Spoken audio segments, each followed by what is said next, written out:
ওর একটা লাইনে ও 3টা লোকের চাকরি খেয়ে ফেলছে, 3টা প্রতিষ্ঠান। এইটা নিয়ে যদি আপনি একটু দেখেন যে সারা দুনিয়াতে এরকম কখনো হয়। আপনাকে শুনবো বাবু, একটা সেকেন্ড বাবু, আমরা আবার শুনবো আপনাকে। জি জি, অবশ্যই অন্যায় তো আপনি করছেন। জি তাসনিম, আপনি শেষ করেন। তাসনিম শেষ করেন আপনি। আপনি অন্যায়টা তো আপনি নিজে করছেন।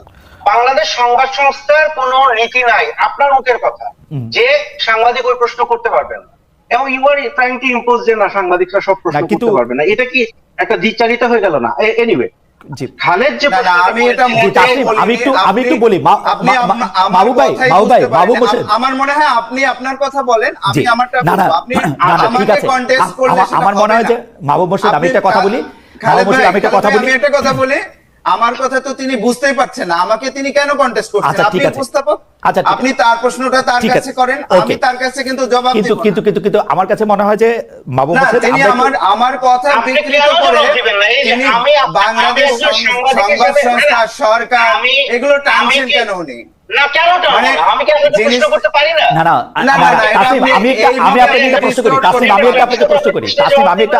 আপনাকে প্রশ্ন করি, আপনি জানেন যে গত এই 3-4 দিন আগে সংস্কৃতি উপদেষ্টা জনাব মোস্তফা সরোয়ার ফারুকীর একটি অনুষ্ঠানে প্রশ্ন করাকে কেন্দ্র করে বিবিসির সংবাদটা অনেকটা এরকমই, আমি নিজে সেটা দেখেছি এবং পরে কনসিকুয়েন্স দেখেছি, 3 জন সাংবাদিকের চাকরি চলে গেছে।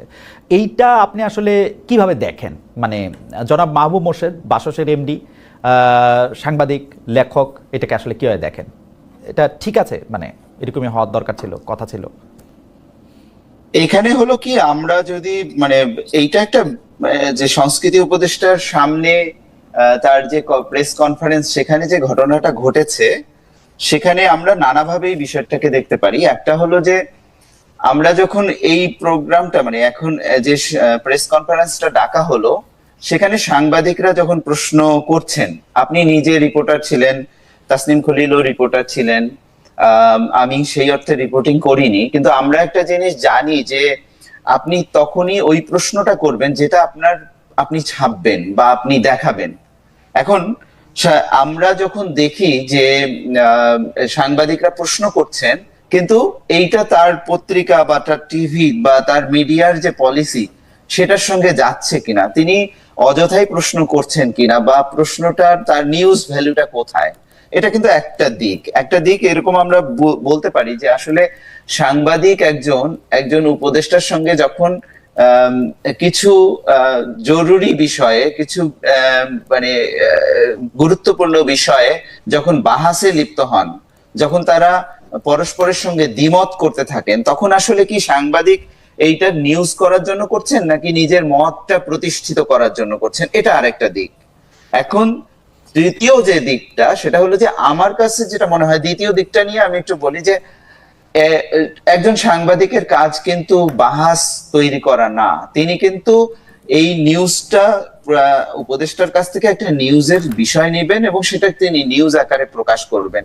কিন্তু তিনি যখন মত প্রতিষ্ঠা করার জন্য যাচ্ছেন, তখন কিন্তু সাংবাদিক যে রিপোর্টার, তার ইভেন রিপোর্টার যদি তিনি নাও হন, তিনি যদি একজন কলামিস্ট হন বা তিনি যদি টক শোর একজন বক্তা হন, তাহলেও কিন্তু টক শোর যে ফরম্যাট সেটার মধ্যে না ঢুকে, কিংবা তিনি যদি একটা কলাম লেখেন, সেই কলামের মধ্যে না ঢুকলে তিনি কিন্তু এই বাহাসটা করতে পারেন না। কিন্তু আমরা দেখছি যে তিনি করছেন। এখন এই প্রেক্ষাপটটা কেন এলো? এই প্রেক্ষাপটটা আসার ক্ষেত্রে আমার কাছে যেটা মনে হয়, জনাব মাহবুব মোর্শেদ, আমি কি একটু আপনাকে 2-3টা জিনিস একটু আপনার কাছে একটু ক্লারিফাই করতে পারি? প্রথম কথা হচ্ছে যে আপনি বলেছেন যে সাংবাদিকদের প্রশ্নটা তার এডিটোরিয়াল পলিসির সাথে সামঞ্জস্যপূর্ণ হতে হবে। আমি বলছি যে না, এটা হতে হবে না সাংবাদিকের প্রশ্ন। 2 নম্বর হচ্ছে নিউজ ভ্যালু অনুসারে তাকে প্রশ্ন করতে হবে। আমার মতামত হচ্ছে না, নিউজ ভ্যালু অনুসারে প্রশ্ন করতে হবে না তাকে।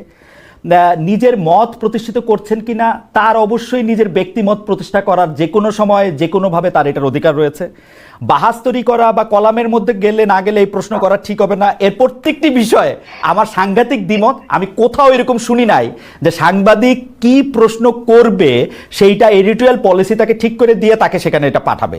কি ছাপবে, কি প্রকাশ করবে, সেটা আলাদা কথা, কিন্তু আলাদা গল্প। কিন্তু আপনি একটা সাংবাদিককে যদি একটা গাইড বই দিয়ে জনাব মোর্শেদ কোথাও পাঠান, আমি এটা শুনি নাই, আমি এটা কখনো শুনি নাই, কোনো টেক্সট বুকে দেখি নাই, কোথাও কোনো নিয়ম নীতি আমি আমি আমি নিজেকে একজন এথিক্যাল জার্নালিস্ট মনে করি, আমি সবগুলি এথিক্স আমি আপ টু ডেট থাকতে চেষ্টা করি, আমি এরকম কখনো দেখি নাই জনাব মোর্শেদ, আই এম সরি। আচ্ছা খালেদ ভাই, আপনাকে একটা আমি প্রশ্ন করি উল্টো, যে আসলে কি আমরা যখন একটা প্রেস কনফারেন্স হয়, আসলে কি আপনাকে একটা প্রশ্ন করি যে কোনো মিডিয়ারই কি কোনো এডিটোরিয়াল পলিসি থাকে না?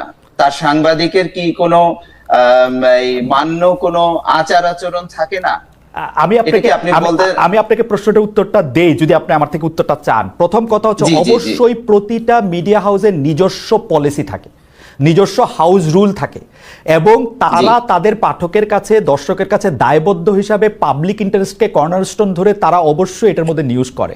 কিন্তু একটা রিপোর্টারকে যখন কোথাও পাঠানো হয়, সেই রিপোর্টারকে তার এডিটোরিয়াল পলিসি অনুসারে প্রশ্ন করতে হবে, এবং সেই এডিটোরিয়াল পলিসিটা হচ্ছে ঠিক এরকম যে এই প্রশ্ন মোস্তফা সরোয়ার ফারুককে কি করা যাবে না, এইটা দেওয়া অ্যাবসার্ড, ইম্পসিবল।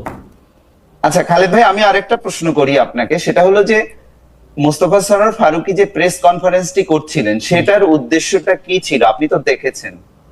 আমি আমি আমি আমি আমি মাহবুব মোর্শেদ ভাই, আমি আসলে আপনাকে শুনতে এসেছি, দর্শকরা আপনাকেই শুনতে চায়, আমাকে না। কিন্তু তারপর আমি বলি, প্রেস কনফারেন্সের উদ্দেশ্য যাই হোক, আমি একটা বাংলাদেশের কোনো একটা গুরুত্বপূর্ণ চেয়ারে প্রতিষ্ঠিত কাউকে আমি যে কোনো জায়গায় পাই, উনি যদি আমাকে অন রেকর্ড আমার ক্যামেরা খুলতে আমার সামনে অনুমতি দেন, আমি তাকে যে কোনো সময়, যে কোনো অবস্থায়, যে কোনো প্রশ্ন করতে পারি। এটা হচ্ছে আমার আন্ডারস্ট্যান্ডিং অ্যাবাউট জার্নালিজম। খালেদ ভাই, আমি যদি আপনাকে প্রশ্ন করি, এই প্রশ্নটার একটা, এই প্রেস কনফারেন্সের তো একটা পারপাস ছিল। আপনি ধরেন আমাদের যেটা মানে একটা কাস্টম থাকে, যে আমি যে কারণে আপনার বাসায় রাতে গিয়েছি, আমাকে আপনি রাতের খাবার সেখানে খেতে ডেকেছেন, আমি কি আপনাকে ওখানে অন্য কিছু আরেকটা, আপনার যেটা প্রসঙ্গ না, আপনার যেটা প্রস্তুতি নেই, সেরকম একটা দাবি করতে পারি? বা ধরেন আমি উদাহরণ দেই, ধরেন প্রফেসর ডক্টর মোহাম্মদ ইউনূস কাতার ঘুরে এসেছেন, এবং তিনি সংবাদ সম্মেলনটা করছেন যে কাতারে তার সফর নিয়ে, আমি অবশ্যই তারে প্রশ্ন করতে পারি রোহিঙ্গাদের করিডোর কেন দিলেন। এই প্রস্তুতিটা থাকতে হবে উনার, দ্যাটস ওয়াই উনি ডক্টর মোহাম্মদ ইউনূস, এবং এখন সরকার প্রধান হিসেবে বসছেন। সংস্কৃতি উপদেষ্টার এই, এবং আপনি খেয়াল করে দেখবেন, আমি জনাব মোস্তফা সরোয়ার ফারুকীকে অনেক বাহবা দেই, তিনি কিন্তু ওই প্রশ্ন, উদ্দেশ্য, বিদেহ যাই থাকুক না কেন, মারাত্মক ভালো সামলেছেন, তিনি ভালো পারফরমেন্স করেছেন, তিনি ভালোভাবে এটা করেছেন। আমি কিন্তু তাকে বড় ভালো পয়েন্ট দিব যে তিনি সাংবাদিকদের ভালো সামলেছেন এবং উপযুক্ত উত্তরও দিয়েছেন। উপযুক্ত কিনা সেটা অন্য কথা, ভালো উত্তর দিয়েছেন।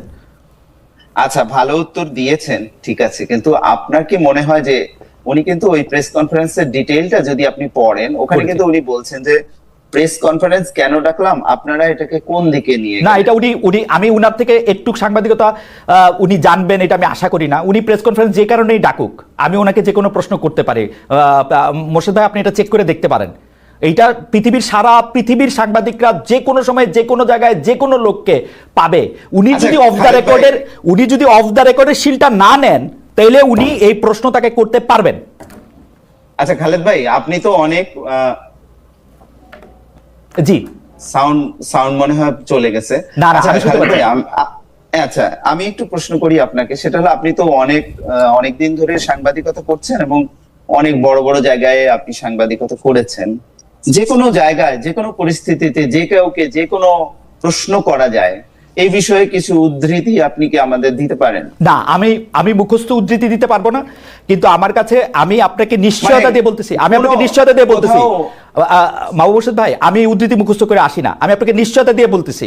আপনি আমাকে বলছেন তো, আমি অনেক জায়গায় বড় ছোট আমি মানি না। আচ্ছা মাহবুব, আমি যদি আপনাকে একটা প্রশ্ন করি, আপনি তো বাসসের সম্পাদক, প্রধান সম্পাদক, বাসসে কি আপনাদের এমন কোনো নীতি আছে যেখানে আপনারা আপনাদের সাংবাদিকদেরকে গাইডেন্স দিয়ে রাখেন যে এই প্রশ্নগুলো করা যাবে না? না, আসলে কি, মানে আমি যেটা আর্গুমেন্টের যে জায়গাটায় আসতে, না আমি আর্গুমেন্টে যাচ্ছি না, আমি জাস্ট একটা factual information, you as the chief editor of Bangladesh Sangbad Sangstha বা ম্যানেজিং এডিটর, রাইট? আমি জানতে চাচ্ছি যে বাংলাদেশ সংবাদ সংস্থার সাংবাদিকরা কোন প্রশ্নগুলা করতে পারবে না, এমন কোন নীতি কথা কি আপনারা লিখিত কোথাও রেখেছেন কিনা? না, এরকম নীতিমালা নাই।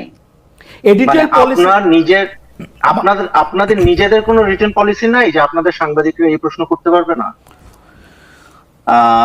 না, এরকম নাই।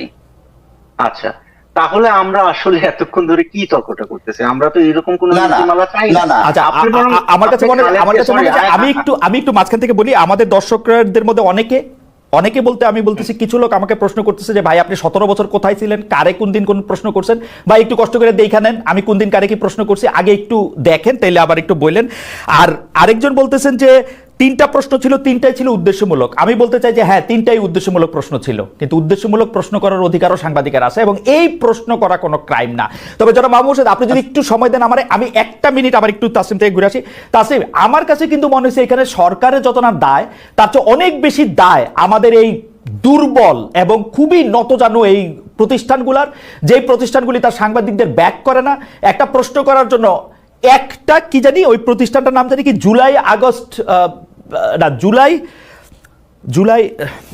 জুলাই রেভলিউশনারি